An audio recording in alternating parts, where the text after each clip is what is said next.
Welcome back, Mike. And today we are going to talk about sleep and what has breathing to do with sleeping. All right, so over to you. You want to get started? Well, first of all, let's just talk about general things that don't have anything to do with breathing. For instance, increasing bright light during the day is a good idea. Reducing the blue light, the blue lights in the computers. So we have filters for glasses that are reducing the blue light. No caffeine late in the day. Want to reduce late PM naps. You take a nap at 6 o'clock at night. Don't expect to be able to go to sleep at 9 o'clock at night. You get to bed at the same time and wake up at the same time. Have some consistency. Supplements, tryptophan, melatonin, magnesium, lavender, they can all help. None of them are the all to be all. You'll find different supplements help different people. No alcohol. Dark rooms are imperative. In fact, you can even take a nap during the day if you wear a good sleeping mask. We have a Mindfold. It's excellent, absolutely excellent. Nice cool room temperature. I like 69 degrees. And you don't want to eat late food. Now, some people can get away with that, but in my world, I don't eat late at night. It doesn't let me relax or sleep well enough if I'm digesting food while I'm sleeping. So we're going to do some stretching, maybe some yoga going before bedtime. That's really a good relaxer. You can maybe do some meditation. You don't want to watch TV or read while you're in bed. You get too relaxed, and when it's time to go to sleep, you're not tired. So it's counterproductive. Nice, refreshing, warming bath or shower. And you want to rule out sleep disorder. And if you have apnea, you're waking up not breathing. If you're snoring and you're not sleeping, you have to rule those out. You want a comfortable bed, mattress, and pillow. I like a firm mattress. It's too soft, I don't sleep well. Want to exercise, but exercise to be tired. You want to be physically tired when you're ready to go to sleep. So you can exercise too late at night, you can be energized. So that might be counterproductive. Some people can go to sleep anyway, and they can use that aerobic reserve to wake up even feeling more refreshed. People are different. See what works for you.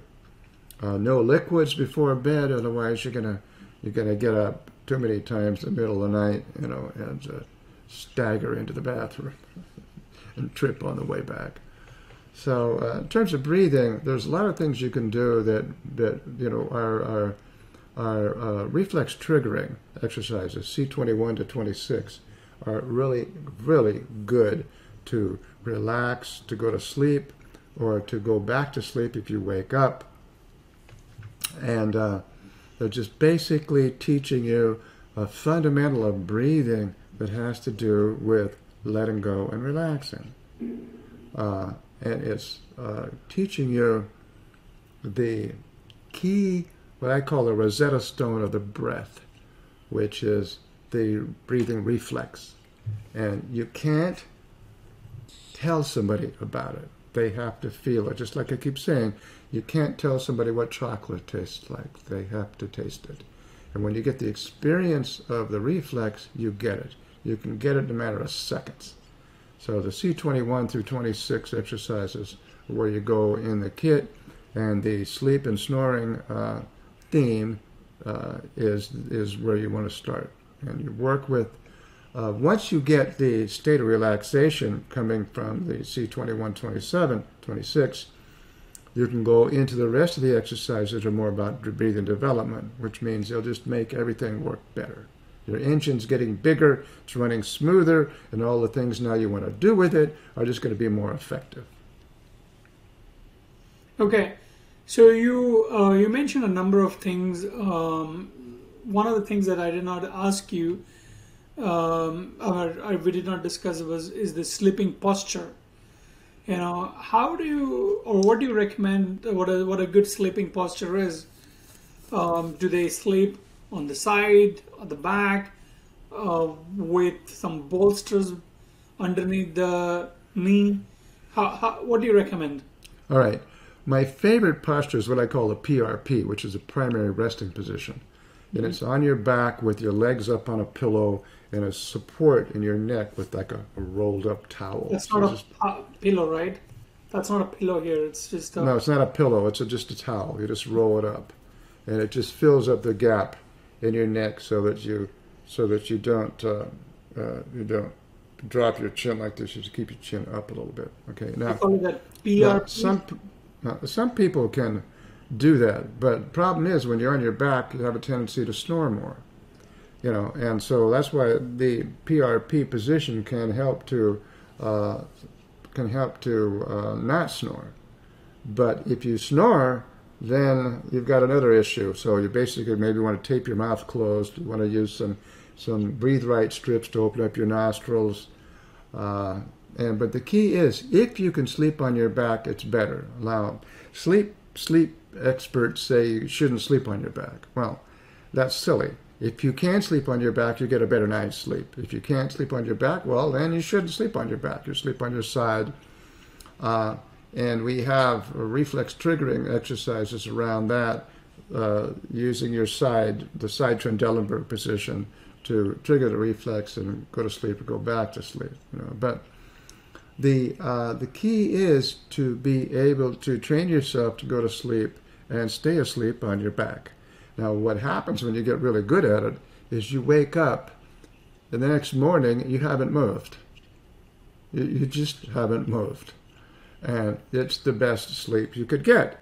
You're not rolling around back and forth and changing positions, etc., etc.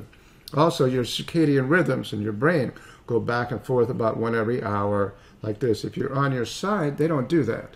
If you're on your stomach, they don't do that. If you're on your back, then your circadian rhythms can go back and forth and begin to balance your brain hemispheres while you're sleeping. So, takes practice. Some people get it the first night, and I've had classes where the people come in the next day and say, "Oh my God, it was so simple," and then other people, it's not so simple. So you're just basically, your body's different and it's had different stresses.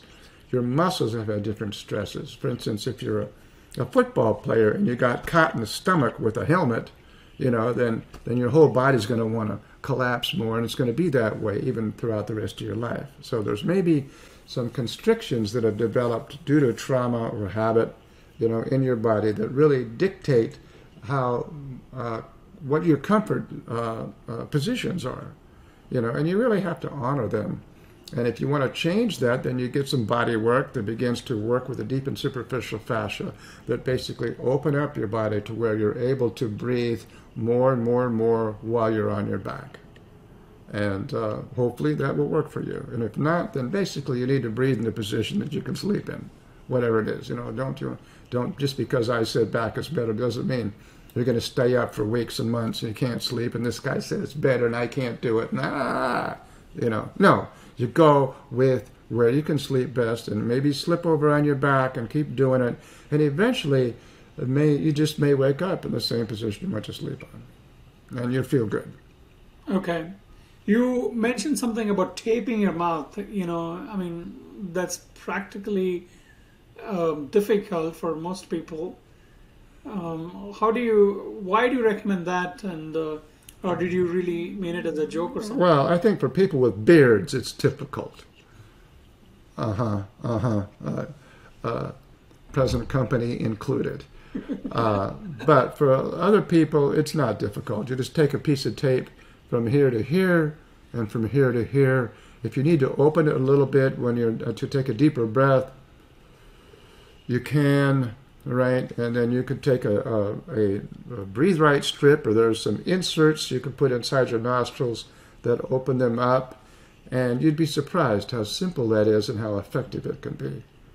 I've heard cases of sleep apnea just disappear with just taping your mouth closed a little bit, open up your nostrils, and then going to sleep. Now, all of a sudden, you get a good night's sleep, you wake up. It can be so very, very simple. And you can get you can get enough tape to last you a couple of months for about $5. I don't think money is the criteria here. Anyways, so what I'm hearing is nose breathing is probably better than breathing through your mouth, and that's what you want to restrict, correct? Absolutely. And we have a big article on nose breathing, if you want to go into more of that, that it's absolutely imperative to breathe through your nose, inhale and exhale. There's some people that counsel in through your nose and out through your mouth. Okay, I defy them to justify why out through your mouth. Why? Why do you do out through your mouth? The fact of the matter is, when you breathe in through your nose and out through your mouth, you let the air with oxygen in it out faster. Whereas you exhale through your nose, there's some back pressure that allows you to uptake the oxygen in the breath that you just took. So what happens when you breathe through your exhale through your mouth, you increase the oxygen cost of breathing. So breathe in through your nose and out through your nose is my recommendation. Okay, and what do you recommend for the people who snore? You know, I'm not sure if I snore, but I've heard my wife say that I do once in a while. But you know, if I do snore, if somebody snores, what posture do you recommend that they follow regularly to? Well, first of all, you tape the mouth and open the nostrils. That quite often gets rid of snoring, right? Okay. Secondly, then over on your side is probably safer until you can figure out a way to just ease yourself over onto your back and not snore. You know, there was one fellow say he invented a device that when you snored, it woke you up and you stopped snoring, which is kind of stupid when you think about it. Another guy says, I have one of those already.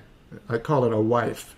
You know, so the idea is you can change it a huge amount just with taping your mouth closed and opening up your nostrils. That helps snoring, it helps apnea, it gives you a better sleep. But you want to do it on both sides like this so you can, if you need to take a deep breath ever so often, you can do that. You can't just tape your mouth shut. That may not work. It's too restrictive. Okay. Okay. So both sides. So, yeah. There's a product called a chin-up strip that's in a lot of Pharmacies. Pharmacies, yeah. But it's a bit pricey when you talk comparing it just two pieces of paper tape. This is paper tape, not the kind of tape that you have to take a layer of skin off when you take the tape off, right? You just try it out. It can be very, very effective. Okay. So talking about sleep, you know, we did touch upon this on a couple of other interviews or other podcasts before. How long do you think you know, people should generally sleep? I know you mentioned the wide range. Some people feel rested if they sleep for 4 or 5 hours. Some of them are pretty good with, you know, 6 hours of sleep, but you said 8.5 to 9 hours is most optimal sleep. No, I didn't say optimal sleep. No, I did not say that. Sorry. People have different physiologies, and so some people can feel rested with 4 or 5 hours. Other people 6, sometimes 7, sometimes 8. You know, I like somewhere between 7 and 8, 7 and sometimes 8.5. Depends. So it's going to vary to the individual, and you know, you start categorizing sleep in terms of normal. You want to create a wide range of possibilities with sleep because it's so important, you know. But basically, for instance, one insight I got from Kundalini Yoga was when we did a lot of breath of fire, we developed a lot of aerobic, what I call aerobic reserve, and we're building up a lot of energy inside of our body, and then you basically use it to heal the body faster, with more depth and intensity. You have all this extra energy, and it's going into repairing and recovery. So sometimes it'll keep you awake. You won't be able to go to sleep as well. But other times you'll be able to go to sleep, and you'll just be more. You'll have a more effective sleep because of the extra energy in your body. So it's hard to say. It depends on your diet, your stress levels, your mattress, yada yada yada. All the things we just talked about earlier. All right. So you need to experiment. Okay. You just experiment and see with the different possibilities what's going to work for you. Be open to learning. And not try to buy into somebody's so-called prescription. This is the all to be all. This is going to work. The only thing that works is getting hit over the head with a hammer. That's pretty much a guarantee. You're going to go out for a while. You're funny. Okay. The one thing that you talked about was getting tired before, going to bed. What do you recommend that one should do ideally to get tired? I mean, you can do a lot of things. Like you can do exercise, you can do yoga. What do you want it to be? Do you recommend that you're tired too much or tired too little, or what's a good degree of being tired? Well, it's going to be different for different people, and you can exercise before you go to bed. You can maybe take a walk. That's a good idea. Yeah. Now I carry 25 pounds of weights with me. So that's a walk and a workout at the same time. How do you carry 25 pounds? That sounds too much while walking, Well, I take a 10-pound vest, and I take 2.5 pounds on the ankles, and then I take a 5-pound heavy hands. 5 times 2 is 10, so that all adds up 25. Okay.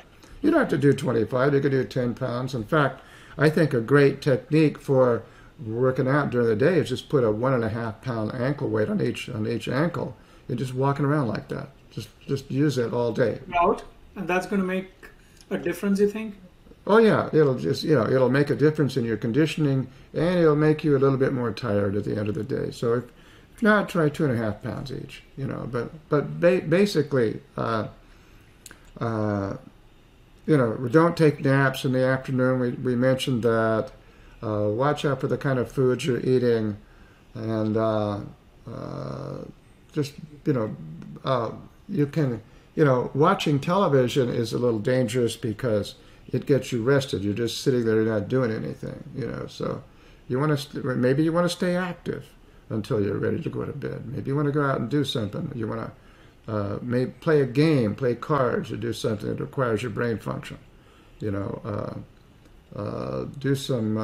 Join a chess club, and that's a good idea. And use your brain. Use up the oxygen. See, your body uses, your brain uses about 20-25% of your oxygen. So use your brain more. Read, and preferably something that's not something that's horrifying. Be careful of what you watch during the evening. Oh my God, is she gonna kill him tomorrow? What's gonna happen? Something that's a little calming, preferably.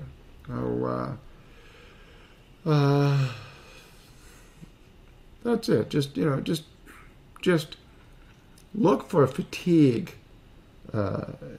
Towards the end of the day, and relish it because it's a blessing. It really drives you into a deeper sleep. And I think I've mentioned before, there's an Oura ring, O-U-R-A. It's a ring that you can wear. I have one now. I've been experimenting with it. You put it on your finger, and it can give you a sense of how much exercise you did during the day. So how are you really preparing yourself for sleep? So it can be cumulative. The kind of movement that you have, the amount of movement that you have during the day. So you get some insight from that. But it's about $300, so Yeah, it's an expensive experiment. Yeah, right. It is. And but it gave me some good insights, and to REM sleep, and why REM is so good, rapid eye movement sleep, and there were some contradictions that came from it that I'm really not buying. So it's not the all to be all. It's just a piece of. So there's a lot of fitness watches that think that they say they tell you how good your sleep is and everything. I don't need somebody telling me how good my sleep is. I know. I wake up in the morning, I feel rested or I don't. And so then I look back and say, what did I do yesterday? What kind of food did I have for dinner? How much exercise did I have? What did I do before I went to bed? And for that, then I learn. So that's it. Just try to be tired when you go to sleep. That's a good advice. One thing that I've been told, or some of my friends, they're very good friends, but I'll still mention them. I mentioned about the talk they suggested is having a glass of wine. That's always been controversial to me. Some people say wine is great. Some people say wine, don't drink alcohol. I know in moderation is good, but what do you think for a good sleep? I think some people it works, some people it doesn't. I mean, the only what's the definition of insanity is doing the same thing over and over again and expecting a different result. You just see if it works. If you feel really relaxed, okay, great. And if you don't, then don't do it anymore. Yeah, it's a good way of looking at it. But I've seen it. I've seen the change that it brings. Once in a while, it definitely is good. But for me personally, if I do it daily, it's not going to help me.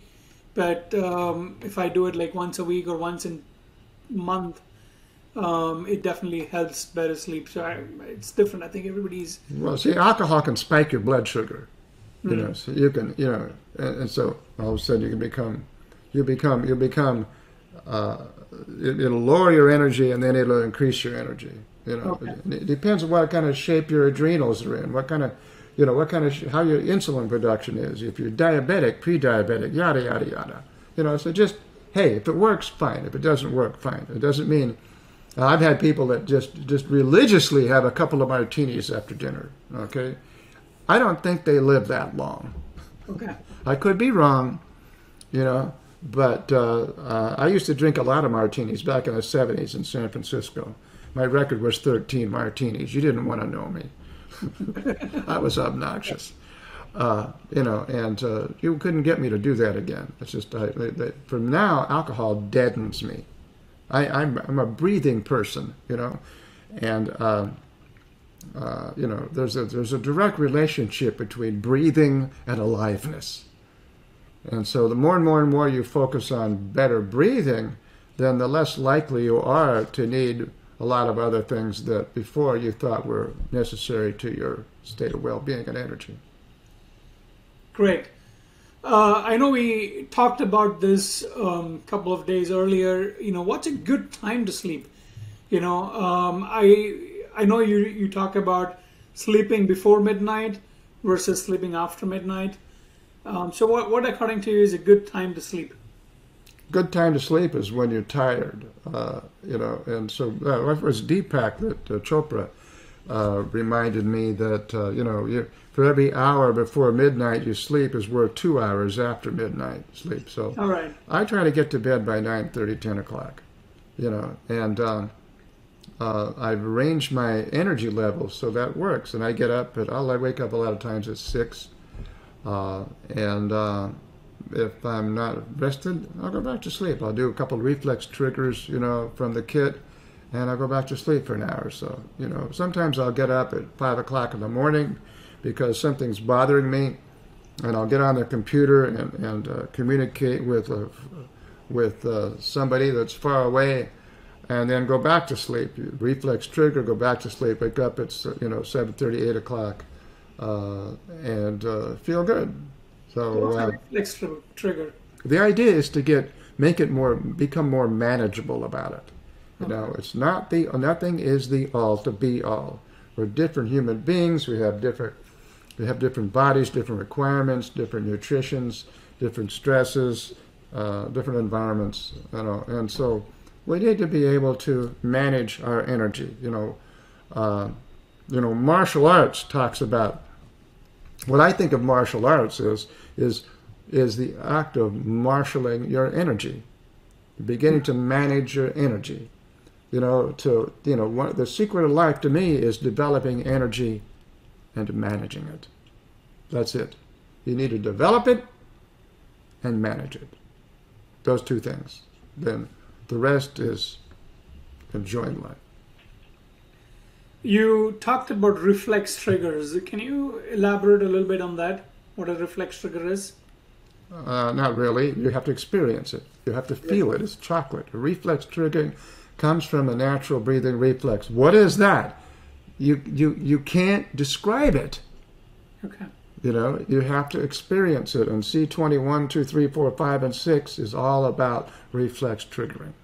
Mm-hmm. You get it in sometimes in seconds. And then you need to learn to maintain it. And that's one of the trainings that comes in. How do you maintain it? What do you do?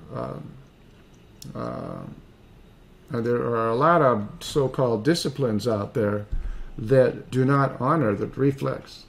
And they are problematic. They are inconsistent. And once you begin to integrate the reflex, they become consistent. Okay, so you said the C2, 1, 3, what was it series? C21 to 26. Right. 21 to 26. Yeah, reflex triggering. That's part of the breathing kit. It's in the kit. Yeah, it's in all of the themes. They are in all or most of the themes. Okay. Because they're fundamentals. You have to deal with the fundamentals. Vince Lombardi was a famous football coach. Most Americans have heard of him, if they're football fans at all. And my favorite quote of his is that there are no new fundamentals. That's powerful. Yep. Yeah. It's good. Any final thoughts on sleep? No, it's getting late. I need to get to sleep. All right. Thanks, Mike. As always, pleasure talking to you. We'll connect again tomorrow on some other topic. I look forward to that, Sudev. Take care. Thank you. Bye.